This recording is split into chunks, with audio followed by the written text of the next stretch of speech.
All right, everyone. Happy Friday. Thank you so much for attending our pre-recorded live. So this is pre-recorded, but Leeanna will be here and we're going to be monitoring the comments. So please give her some love. So today I have someone that's super inspirational. Not only is she part of our Small Biz PR Pros Facebook community, but she is also part of the PR Starter Pack. And she has been following my journey for a long time until she finally joined. And I'm so glad that not only has she inspired people with her personal story, but also was able to leverage press and tell her story to a wider audience. So thank you so much for being here, Leeanna. Thank you for having me. So your story is very inspirational. It's very personal. You are a cancer survivor. You are a fierce female entrepreneur. You have switched careers 6, 7, 8 times, and your product Tooktake, it's not really in like a category, right? So you have some challenges with in terms of marketing to older people versus younger people. So tell me a little bit about like how long you've been doing this, if you had a lot of budget for ad spend, or kind of how you've been bootstrapping. Yeah, we launched the company in January of 2019, but the product wasn't actually launched until July of that year. And then, we were finally just getting our feet under us, talking to some retailers, talking to distributors, and then boom, COVID hit, like, 7 months in, and we just got shut down because stores were closed and everything. So that's up. So we did a quick pivot to direct to consumer.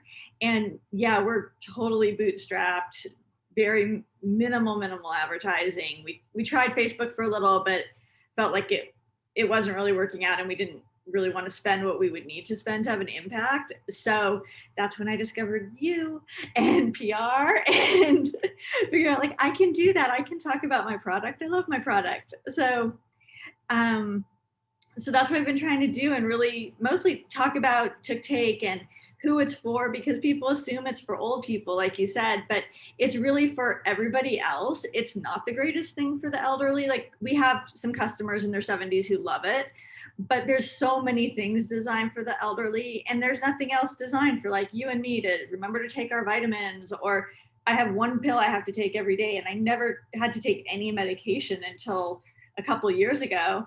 So it's really hard for me to remember, and I would walk through the kitchen and see my medicine on the counter and be like, did I do that? Like, I couldn't remember, and I can't take it twice. So now I use Tooktake every day, just make it easy. And I have a lot of them, so it helps. So it's so inspiring that not only were you not a product maker, it's not like you come from this industry, but you're also competing against like the Johnson and Johnsons and like the huge, so, and you have this tiny little product, but you really believe in it because it's from your own personal experience. So what kind of mindset shift did you have to make to go into like $1 trillion industry where competing with like the pharmaceutical companies and, Fortune 500 companies, you're making this one little product.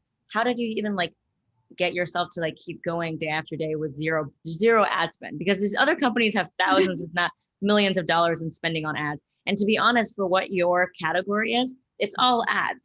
Yeah. Right? It's all ads. So what made you decide to keep going, and what made you decide to do PR instead of just like funneling all this money into ads? Well, I think once we realized we could get a patent on the product, that gave me a lot of confidence, because it would be pretty easy for a big company to be like, we can do that, and just blow us out of the water. But now they can't. So that was the first step. And I think also I just realized how much it helped me. And the more I gave them to friends to try out before we launched, I was getting such great emails from people saying how much it was helping them, that it just made me think like, I really need to get this in front of more people. Like, I really want to help people. And I think the business will follow, that idea that it's like, I really want to get out there to help people. And I think everything else will happen when it's supposed to. The choice to do PR, part of it, I think, is it's also the only way to really tell the story and really tell people why I want to do it and how it came about. And I think that's important, more important than paying to be in, magazines and stuff, to just pushing product all the time. I think that's a necessary evil at a certain point. But for right now, I just really appreciate any opportunity I get to really talk about it, because when I talk about it, I think it just sells so much better and people understand it. And that's the biggest thing, is that they understand what it is and how it can help them. So a lot of people say, well, if you have something that's such a specific product, then you're not going to do well with PR. And obviously you've done really well with the PR starter pack. So what do you have to say to people who are like, I have a product and I'm not like, a thought leader, or they don't think of themselves as a thought leader, but you still were able to DM and pitch and still like break through that? I think most founders, they have a story. I mean, mine's super specific because it came from an illness, but I think everyone has their reason why they started it or what inspired them. And nobody can tell your story like you can. And you say that, and I think that makes you a thought leader, because no one's going to have your same perspective. Even if they have a very similar product, they're not going to have your story and your energy and your excitement about it. So I think believe in yourself and tell your story, and just people will want to help. Yes, that is why you're in the community, because we're all about making sure that you're not giving your power away to other people, right? Mm-hmm. And not having other people tell you, well, I know how to do this, so you need to believe in me and I need to call upon my contacts. But it's like, journalism is not dead. Like, you have a story. So why don't you tell us about kind of how you were pitching before the PR starter pack and how now you're using it. And I saw you just got on to Pasadena, and like what other like podcasts you're getting on. So tell us this whole kind of trajectory. Yeah, I mean, at first I thought I knew what I was doing with PR, and I was just like, I'm just going to write to people. And now when I reread the messages that I sent like through LinkedIn, it's embarrassing, because I was pretty much just begging. I'm like, hey, I have this product, please talk to me. And then I was like, okay, I don't sound confident. I don't sound like someone I'd want to talk to, this person who's just begging. So after watching a lot of your videos and advice, I was like, no, I need to go in stronger and tell my story and get them excited like I am, not ask for help in that way. I mean, there's certain people I think I need help from, and I ask them clearly for help or advice or something. But for PR, I think I need to put my best foot forward, and I've been trying to do that. And I think also, like you said, don't be afraid of rejection. Like, I just assume nobody's going to write back. And then when they do, I get really excited, because then I'm like, oh, they wrote back. Because a lot of people, they're busy, and I don't take it personally. It slipped through the cracks. They weren't interested, but I just try again. I was like, okay, that wasn't for you. How about this? How about if I tell you something else about it? I'll put a different spin on it. And I just keep trying. And eventually, like, some people will give in, and a couple people have even sort of laughed about it. They're like, okay, I will write about you now, because I just keep writing to them. Yeah, I had someone in the PR Starter Pack community, and she got on Amy Porterfield's podcast. She said it was after pitching 5 times. And I was like, well, if it, and then she got on there, and I was like, you know what, maybe I need to pitch again. So even for me, I'm like, oh, it's too much. So your whole thing, your motto, obviously you're a survivor, so you understand that there's bigger problems in the world than getting rejected by a journalist, right? Mm-hmm. But for other people, it's so difficult for them to press that send button. And it's so funny. It's like riding a bike. It's like after you realize it's not the end of the world, you're just coasting. Like you're so confident, and you're just not even worried about the rejection. I feel like that's where you are now. You're such in that place of confidence where you're so focused on that result. You're not even worried about kind of the no's that it takes to get there. Definitely. Because I mean, there's so many reasons people don't write back. I think, because I use the mail tracker, and like, I know a lot of it, people just aren't opening them. So it's like, okay, that tells me I need to change my subject line. And so if I don't hear back, then at least I've learned something from it. And then you just keep going, and you can't take it personally. Everyone's so busy, and there's so many people writing that if it's important, you'll just keep doing it, and eventually they'll write back, and something will come of it. And it's that tenacity, because you're like, I didn't come this far, just come this far, right? So you've survived cancer, and you also were able to get your tiny little product into the #1 retailer. We're going to get to that in a minute. But you said that before the CPR method and the starter pack, you were reading your messages, and you were kind of begging for people to feature you. So that was kind of before the starter pack. So how do you pitch now? Like, what is the tone of and the energy of how you send messages now? It's just a lot more confident now. And I think a little more simple. I tell my story, I tell about the product. I, usually will have a different twist on how to present it. So it definitely appeals to the demographic that I want it to. And it doesn't automatically make them think about, old people. And I just kind of go from there and see where it leads. And so far it's been working. I mean, again, I send out a lot of emails I don't get answers to, but it just takes the one right one to really, make my week. And then I feel like I've accomplished a lot and I move on to some more for the next week. I cannot hear you. So I'm sharing the screen now of your Pasadena now, and you're from Pasadena. So tell us about pitching this one. Was it like an immediate yes? Was it like, how many times did you pitch? Was it the subject line? How did this happen? This was actually kind of a different situation. They had a thing called Open Call that they do once a year for Walmart, and they're looking for products made in the US. And it could be any category, as long as they sell something in that category at Walmart. And Awesome. You basically have to write out your whole pitch, and one part of it's like why you fit in Walmart. And I did that, and they said there were like 14,000 applicants, and then they pick about 800 or 900 to actually set up meetings with across all categories. And then they give you a half-hour time slot. You get no say in when it is or anything. And you get to meet with the buyer for half an hour, and they basically say, okay, tell me why I should carry your product. That's awesome.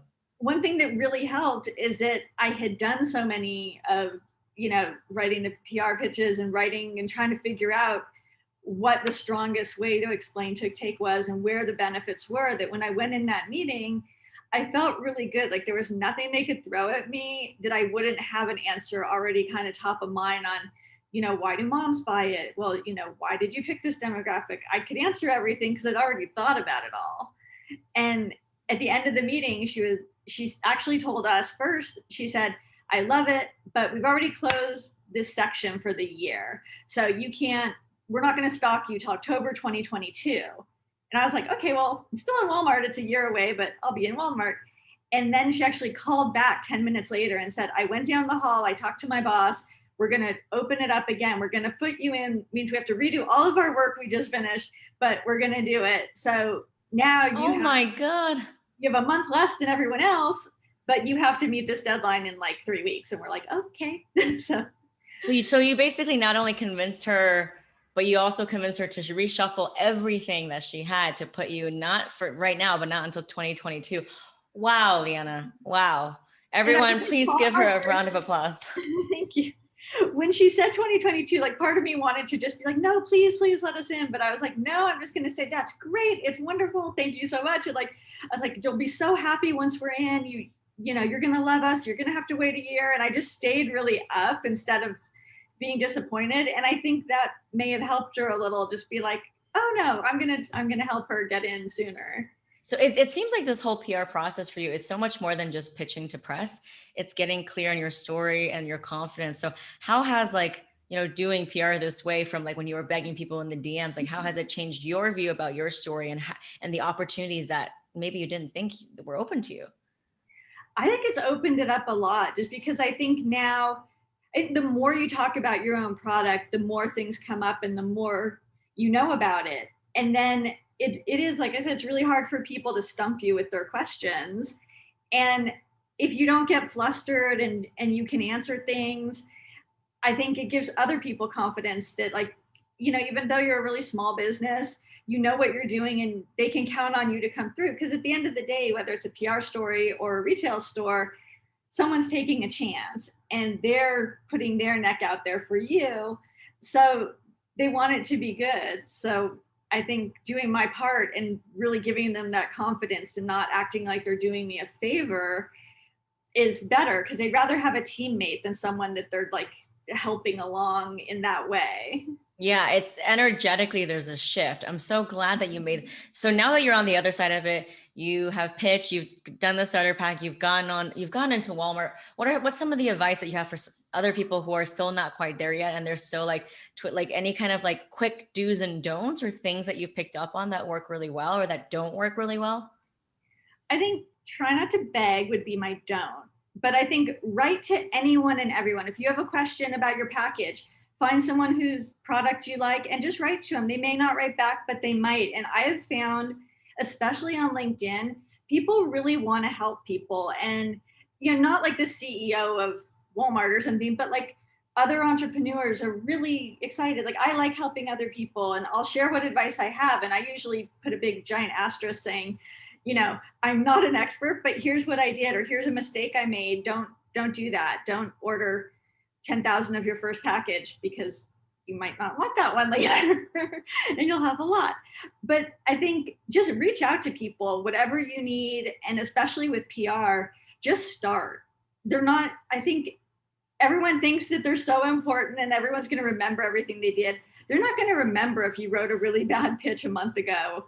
They may not have even read it. So just keep going. If you've got it, if, you know, after a few weeks, you're like, oh, now I know what I want to say. Just keep going. Don't wait for it to be perfect. It'll never be perfect. So just go and learn from your mistakes and keep going. You need to teach the next PR masterclass. I feel like everything that I've been saying, you've embodied and you've taken it and now you've run with it. So now that you've overcome the mindset block, I mean, obviously you're even, not that you weren't confident before, but like, I feel like there's a different energy than when we first started talking like a year ago. Mm-hmm. Of what you think is possible. You're like, you know what? I'm just going to go and I'm going to go shoot my shot. Even though I don't feel like I'm a pro, I'm going to just go put my name in the hat. Exactly. Because I think if you look around, you see other people getting opportunities and they got them because they asked. A lot of times, like, you know, people will say, you know, nobody ever calls and asks me questions. I'm like, really? Because like, you know, why not ask someone who's a little bit ahead of you what they're doing and or just advice on simple things, because they've probably already made a few mistakes and can save you a little bit of trouble and headache. So you've done your pitch, you've written your pitch multiple times, and with each time, because I know you're a smart, tenacious person, you picked up on work, so you keep tweaking at the pitch, right, and the subject lines. So definitely. Is there anything else that you can tell people, like in terms of like subject line or pitch? Like, you know, obviously just start because you're going to have many different iterations. Mm-hmm. Is there anything else that you've noticed when it comes to like DMs or emails or what time to send or length or attachments? I mean, I think the advice you give for length and everything and attachments is spot on. I think for DMs, I mean, I pretty much follow that advice. Sometimes if I'll like start kind of talking to the person first a little and not pitch them the same way that I'd email them if I'm already kind of in a conversation with them. And sometimes I'll just ask and say, if they're a writer, and say, hey, you know, I don't know if you've, you know, taken a look at me, but here's my company. If you check out my feed, do you think there's something about it that you might want to write about? And just sort of put it back on them. And some people have been like, oh yeah, actually on the side, I do this parenting blog. And you know, if you send me one, I'll do a little thing in my blog. And they may not have a lot of readers, but it's a way to start building that relationship and also get the product in their hands, which I think for most products, if someone tries it and they like it, they want to help. I think that's the biggest takeaway is people really want to help other people, and writers need things to write about, and publications, they all need content. So if you make it easy for them, they really don't have a reason to say no. Like mind blown moments, because you are technically asking, but you're asking from a place that's not like shoving it down their throat. You're like, hey, is there something here, as opposed to, our product is so great, please cover us. I know you've written about this stuff before. Why don't you include us? Like, it's a different energy, right? Yeah, it'll be more like, it's like, hey, take a look. I see that you've got 2 kids, and I keep hearing from other parents that they really love having it for those liquid medicines. Can I send you some to try? And I don't know, maybe it'll fit in your blog, no pressure, but let me at least send you some to try out, because I just think it'll help you. Right. So you are drawing that bridge because you're saying you have kids. So at least you've done your research, as opposed to being like, me. Yeah, I'm not just saying like, hey, try my product. But what about people whose product is a little bit more costly and they just can't give their product to so many people? Like, what do you have to say to that? I think you could still do it strategically, or really try to just start the conversation and say, do you think this would help you? Are you interested? I think really find out, because I think if somebody had like a solid interest, like I was talking to Real Simple magazine a long time back, and I talked to their product tester, and it was like, she was actually interested, and then once you send it, they won't talk to you again, so you don't know what they're doing. But even then, like, I didn't have a lot of samples, so I was leery about just sending them out. I was like, you know, I gotta be honest, I can only send this if you like actually think it's kind of cool. I can't just blanket the country with the samples right now. And she's like, no, I think it's cool, send it in. So I think be honest with people too, because if you're like, you know, I can only afford to send out a few samples, are you really interested? I think people will be fair about it. They're not just going to try and collect stuff. And when you ask that, you're treating them as an equal, not like some god, like, you know, I think everything you're doing is, now that you've gotten your confidence up with the PR starter pack, you're not getting this like begging moment where you're like, let me know if it works. Let's be honest. I can't give it to everyone. So like, let me know. That is like a place of like equalness, right? Where it's like, and that's really what I want everyone watching to get to, is to get your confidence up to a point where you're not begging. You don't feel like they're like the ultimate judge, because there's going to be other people who are interested in covering if it's not. So just get that out of your head. And as long as you can speak to them like an equal human, so many opportunities can come. Definitely. And I think also, I had a sort of business mentor who told me also, like, keep everything in perspective. If you're choosing to do PR instead of paid ads and your product costs you $40, think about like, okay, that's like a day of advertising on Facebook, or sending it to a publication that might feature it. Like, it, don't be like too clingy with your product. Think of it as marketing if you do need to send it out, and not just as giving away things. Yeah, but you've also gotten featured without having to send anything out, right? It's definitely not a prerequisite. Oh, definitely. We were in Parents Magazine, and I didn't have to send them anything. They picked up photography off our site. And yeah, we didn't do anything. That's amazing. Really. When did you get in Parent Magazine? I'm gonna May. LA Parent. No, LA Parent was a long time, but Parents Magazine, we were in the May issue for like medication tips for parents. And amazing. And you did that with the starter pack and CPR method? Yeah, that was one of the first ones. Okay. Well, so you got Parent Magazine, Pasadena Now. I see that you're on Thrive Global. What else have you gotten? I've been on some podcasts, but a lot of those were like earlier on. And again, though, it was really, I was doing some of the things you say, I just didn't know it, where I would just write and say, hey, I don't know if you're looking for guests. Do you have a way to apply?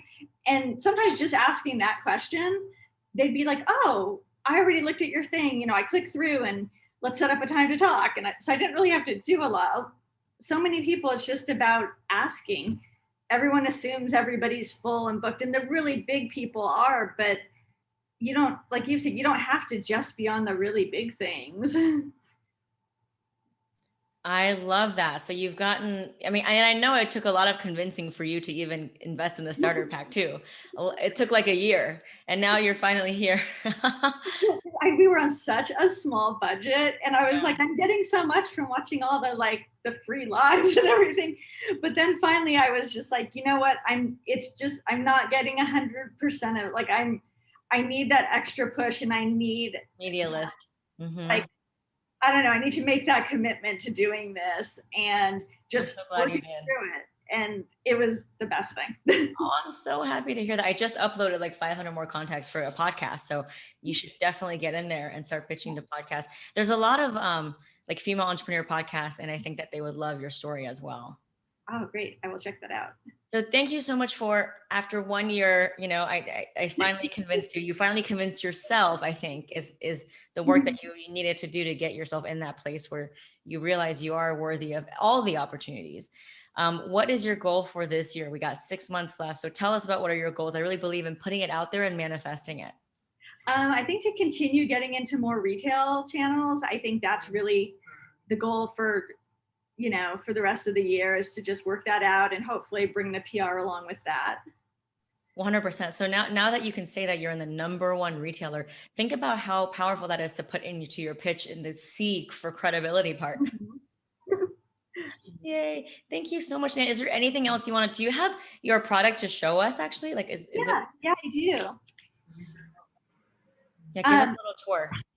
So this is Tooktake. This is our new package actually. And Tooktake, basically you get 4 labels in a package. And Tooktake, you just stick it on your medication, vitamins, whatever you need to take. And then when you take your dose for the day, you just pull the little tab off. So when you look at it later, you know, oh, I already took that. I don't need to take it again. I'm good. And that's it. It's super simple. So how many days are on there? This is our daily label, and it has 7 days of the week on each side. So if you take it twice a day, you take one from the lighter side and then one from the darker side in the evening. But if I take mine once a day, So this will last for 2 weeks, and a package will last for 2 months if you take it once a day. That is genius. And we have other dosing configurations for like pain medicines that you have to keep track of hourly. We have daily, hourly, and 7 to 10 day, which is good for antibiotics. For when they say take this for 10 days, twice a day, it'll help you track that. So you don't have and it's like sustainable. So you're not just like shoving things into another pill box. Right. And you don't have to worry if you do take more than one medication about mixing them up, but some of them look so similar. I'm so proud of you, Leeanna. I'm so glad you came into my sphere. I'm so glad you finally are here. I'm so proud of you, and I cannot wait to celebrate more of your successes. Is there anything else you want to say to those people watching? I think just keep at it. It's hard. Like now I'm talking about all the positive stuff, but it's like there's a lot of ups and downs, and just stick with it. It's all good. It works out. Yeah, you did it. Thank you so much, Leeanna. And I look forward to having you getting more press and also being there, a mentor for the new people who join the PR Starter Pack. Thanks. Bye. Thank you, Leeanna.